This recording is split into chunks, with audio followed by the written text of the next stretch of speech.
Good morning, Kapinay Girl. Time check is already 10 AM na po dito sa USA. Actually, kanina pa akong gumising. Kaso nga lang tinatamad pa akong bumangon.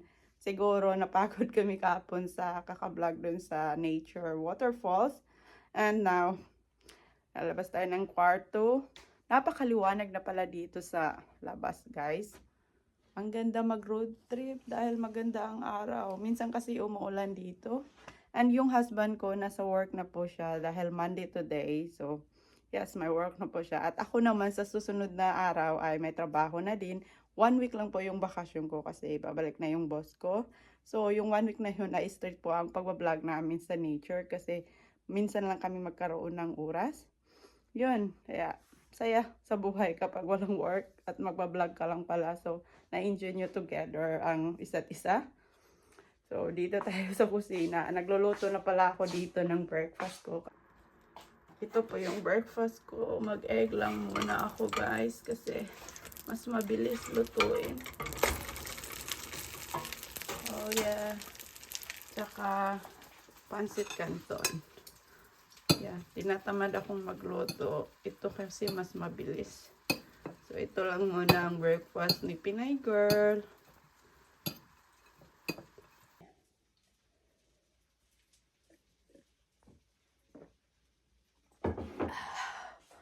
Always stay in the morning, guys.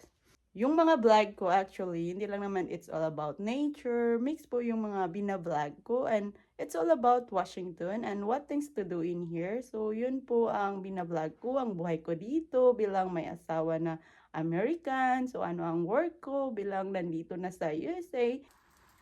Okay. Egg for now. Mantik nang masunog sa kakadaldal ni Pinay Girl. So, let's eat muna, guys. This is my breakfast. Hello! I am back. Kakatapos ko lang kumain at ngayon, balik normal tayo at dito muna ako magbablog sa bahay habang hinihintay ko yung husband ko na makauwi kasi nasa work pa siya. Monday to Friday ang trabaho nga niya. Ako naman ay Monday, Tuesday wala akong work. Wednesday to Sunday may trabaho ako. At least hindi ako palaging nag-iisa sa bahay, no? Kailangan mo talaga mag-work para hindi ka magiging malungkot kapag nasa bahay ka lang lagi, nakakalungkot. So ito yung oras namin ng husband ko kapag Monday, Tuesday makauwi siya ng maaga, yes, makapag-vlog kami, makapunta kami ng waterfalls, kahit ano na mai-vlog dito na mga tourist attraction sa Washington. Hindi lang naman nature ang binablog namin. Kung may makita kami magandang attraction, syempre pupuntahan po namin. So mix po ang aking vlog, hindi lang about nature. So, kahit ano, basta maganda para sa amin at yes, para mapanood nyo din kung ano ang meron dito sa lugar namin sa Washington, no? Kung napansin nyo ay sunod-sunod ang aming vlog ni Habi, no? And yes, 1 week off ako sa work. But this coming week, back to work naman si Pinay Girl.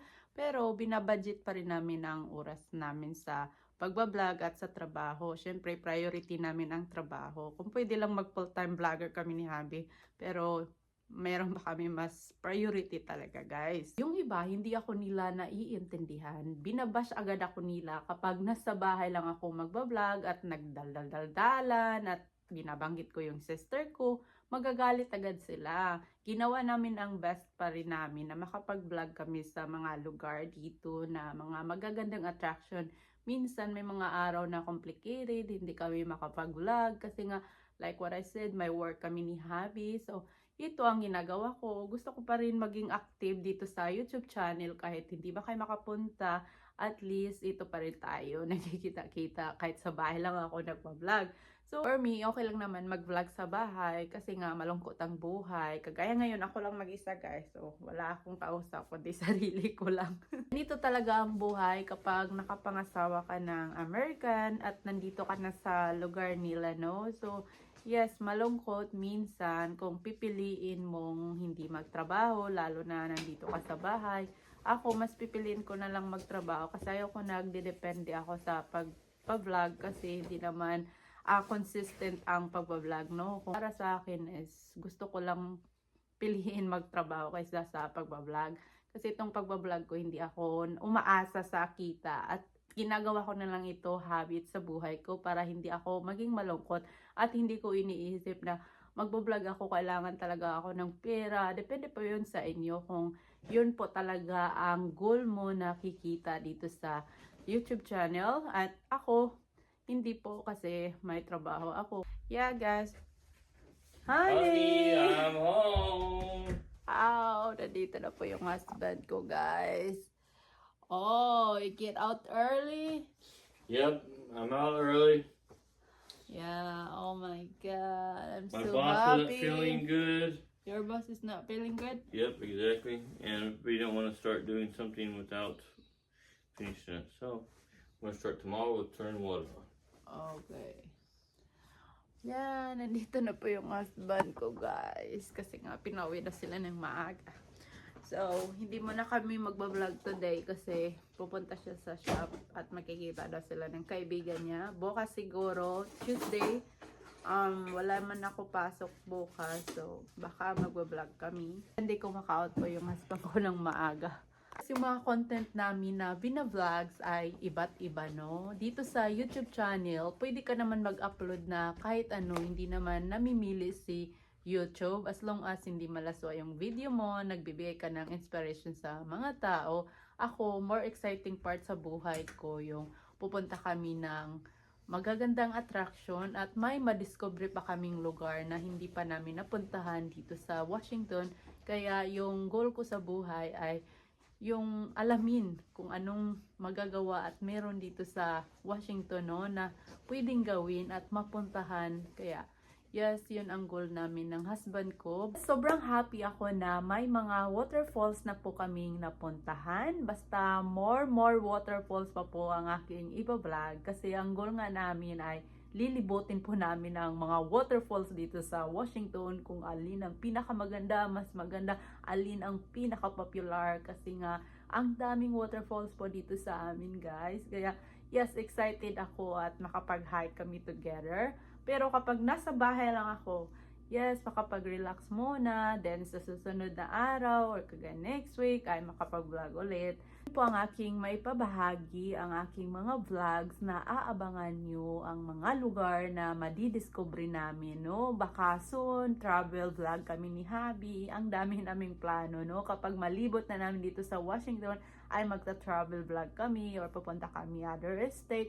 Yun po ang mga pinagplanuhan namin ng aking husband at makadiscover ng magagandang lugar. Kaya yun po ang pinaka-exciting part na aabangan nyo sa aking mga vlogs, guys. Ang hirap din minsan, guys, sa sitwasyon namin, no, na yung mga bagay na gusto namin gawin ay hindi agad namin magagawa, no. Syempre, mas inuuna namin yung priority namin dito, yung mga bills na meron kami. Yung pagbablog kasi ay hindi consistent. Yes, gawin mo lang habit. So, hindi ka talaga makapag-vlog everyday kasi nakakapagod din na sabay sa trabaho mo. So, yes, yun ang buhay, no? Yes, nabanggit ko na nga ang buhay ko dito sa USA. Kung wala akong trabaho or kaya vlog, dito lang ako sa bahay. Siyempre, maglalaba, maglilinis ng bahay. So, yun lang ang magagawa ko. Porket nasa USA ka ay napakaganda na ng buhay mo, hindi po lahat pareho. Kaya ito na nga sa mga nagtatanong tungkol kay Mario Lace, no? Bago natin i-end ang video na ito, sasagutin ko po yung ibang katanungan nila, no, tungkol sa sister ko. Nagtatanong sila kung bakit wala ng vlogs or upload yung sister ko. Yes, na-vlog ko na po ito noon kung bakit hindi na nag-upload yung sister ko. Nagkaroon po siya ng vertigo, kailangan niya magpahinga, guys. Hindi po pwede na kahit may masamang kalagayan ka, magbablog ka pa rin. Siyempre, sinabihan din siya ng doktor na magpahinga ka muna. Kung hindi man siya nakapag-vlog, I'm sure nagpapahinga yung sister ko. Pero yung iba, nag-private message po sila sa akin. At iba po ang kanilang iniisip. Sabi nila, siguro hindi na magbablog at titigil na daw yung sister ko kasi nga mayaman na. Siguro buntis nga talaga kaya nagpapahinga na at ayaw na lang talaga mag-vlog. Guys, nasabi ko na po ito sa lahat. Kahit magtanong man kayo sa sister ko, hindi po ibig sabihin na hindi siya nakapag-vlog ay mayaman na agad. Ang ibig kong sabihin is, ang tao ay kailangan magpahinga. Ang pagbablog kasi ay mahirap. Kailangan mong gumawa ng content. Mai-stress ka din minsan. Hindi madali, no? Kung may pinagdaanan yung sister ko, pinagpahinga niya muna. Hindi ibig sabihin na, ay mayaman na siguro kaya ayaw na mag-vlog. Hindi po dapat ganyan, no? Huwag niyo muna unahan yung tao, no, na nagpapahinga lang tapos ginagawa na agad ang kwento. Di ko alam kung bakit iniisip nila na mayaman yung sister ko, kaya sinasagot ko po yung iba na nagtatanong para malaman nila kung ano ang katotohanan, no? At yung iba magagalit kay Pinay Girl kasi nga binanggit ko yung sister ko. Yes, binanggit nyo din yung sister ko. Siyempre, sasagutin ko din kayo. At kung magalit man kayo, magalit lang po kayo ng magalit. As long as na wala akong ginawang masama sa inyo. Kung gugustuhin yung panoorin ang video na ito, nasa inyo na yon. To be honest, sa mga nagsasabi na huminto na si Mariel sa pagbablog, titigil na daw, imposible po yon kasi kapag titigil ka na sa pagbablog na ikaw ay vlogger, dapat stable ka na, wala ka ng problema, siguro okay na yung financial nyo. Pero yung sister ko, napakalayo pa para titigil pa siya sa pagbablog niya. May nagko-content kasi sa sister ko na always niyang sinasabi na ang ganda na ng buhay ng kapatid ko, mayaman na, mapera na, pa-travel-travel lang. Pero sa totoo lang, hindi naman lahat ng vlogger, sikat ka man or hindi, ay mapira agad. Sa totoo, hindi. Siguro kung ikaw si Miss Evania Alawi, si Lezina, yung mga sikat na mga vlogger talaga, siguro totoong mayaman yon.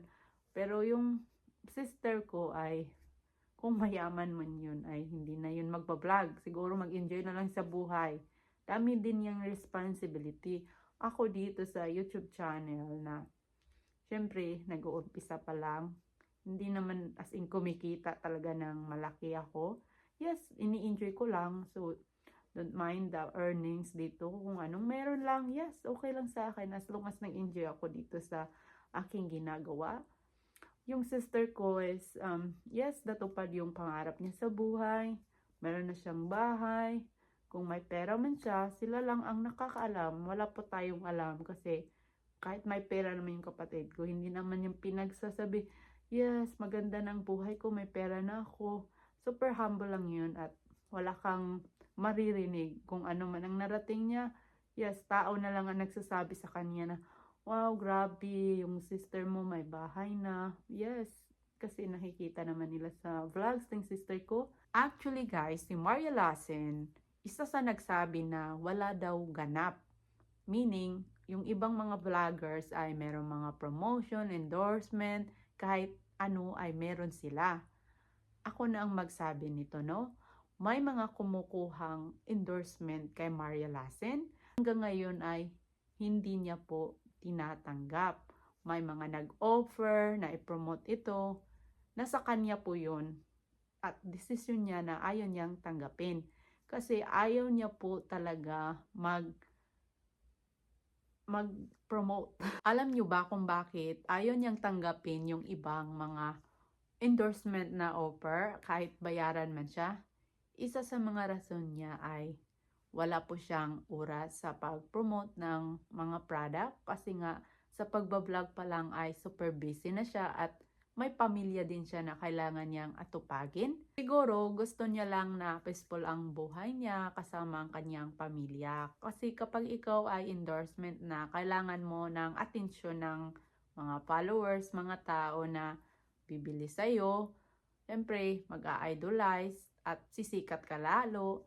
Pero yung sister ko, ayaw niya po talaga. Pero yung ibang mga vloggers, mas lalong sumikat dahil nga endorsement na sila, tinanggap nila at syempre may bayad naman yon. Why not hindi natin tatanggapin? Pero I don't know itong sister ko. Decision niya yon na ayaw niya, nasa kanya na po yon. Kasi kapag ikaw ay endorsement na, mas lalo kang sisikat. Syempre mapapansin ka talaga dito sa mundo ng social media na super sikat ka na kasi kinuha ka ng endorsement.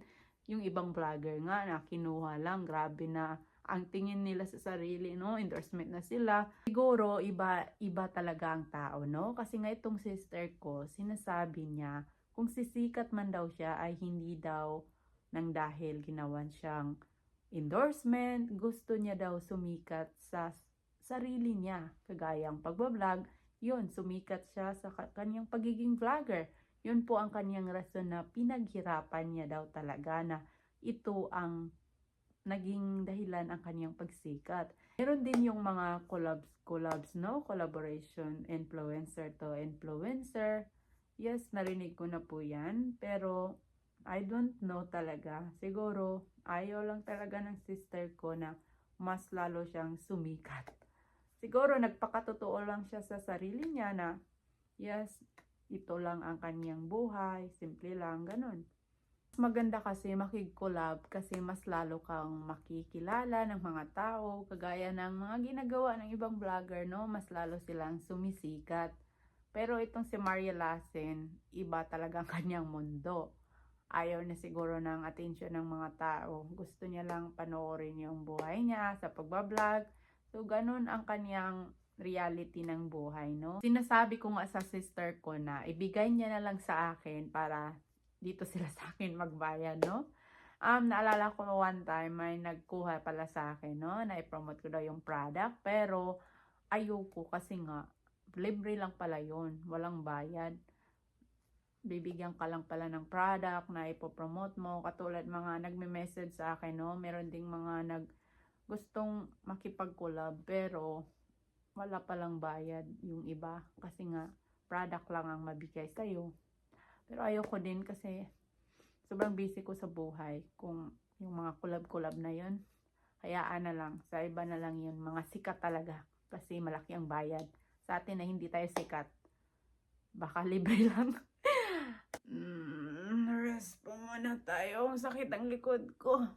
Umalis na yung husband ko kasi pumunta po siya kay Rodney, yung best friend niya na lagi niyang pinupuntahan. Hindi na akong sumama kasi mai-stress lang ako kapag nandun ako. Gusto niya sana sasama ako. Sabi ko magbablog ako at meron pa ako kailangan sagutin na mga tanong dito tungkol kay Maria Lassen. Sabi niya okay. Kaya yun, umalis na. Pero babalik naman yun. And then, sa mga nagsasabi na titigil na sa pagbablog si Maria Lassen, imposible po yun. Hintayin na lang po natin na makapag-vlog siya. Bigyan po natin siya ng oras, guys, na magpahinga muna.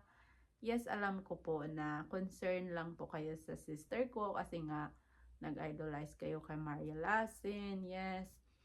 Yes, alam po niya yun.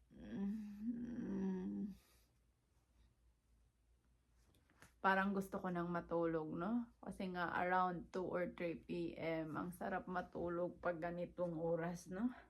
Yung wala ka nang iniisip, matulog na problema. So, itulog mo na lang. I think yun lang ang masasagot ko sa mga tanong nyo at masasabi ko tungkol kay Maria Lassen na update. Maghintay lang po tayo ng mga ilang araw. Mag-a-upload din yun. Huwag po kayong mag-alala po. Kasi nga alam po yan ni Maria Lassen na meron siyang mga subscribers, followers na nagmamahal sa kanya. Kaya, yes guys, bago tayo mag-end ng video, nais ko munang magpasalamat sa mga nanood at nakikinig ng aking video at explanation ng buhay ko dito at sa sister ko. Ngayon, nag-iisip na ako kung saan kami pupunta bukas ni Habi kasi nga sa Wednesday may work na ako. And hopefully, makapag-vlog kami tomorrow at makadiscover naman ng iba't ibang waterfalls, no? Kasi nga, lilibutin namin ang mga waterfalls dito sa Washington, no? Kasi iba't iba tayo ng state dito sa Amerika. Yes, maraming magagandang lugar talaga sa Amerika. Dito sa Washington ay more on waterfalls, snow, marami talaga. Ngayon, kailangan ko nang i-end ang video na ito, guys, kasi gusto ko muna matulog kasi yung mukha ko parang napapagod na. So, yeah, thank you everybody for watching me and salamat sa support lagi and hopefully abangan niyo po ang mga video na i-upload namin soon na kung anong lugar pang aming madiscover, like waterfalls, sa nature, lake, o iba't ibang lugar na magandang attraction. Kaya, yun po ang exciting part sa video na ma-upload namin na tungkol sa buhay ni Pinay Girl at what to do things here in Washington. Thank you guys! Bye!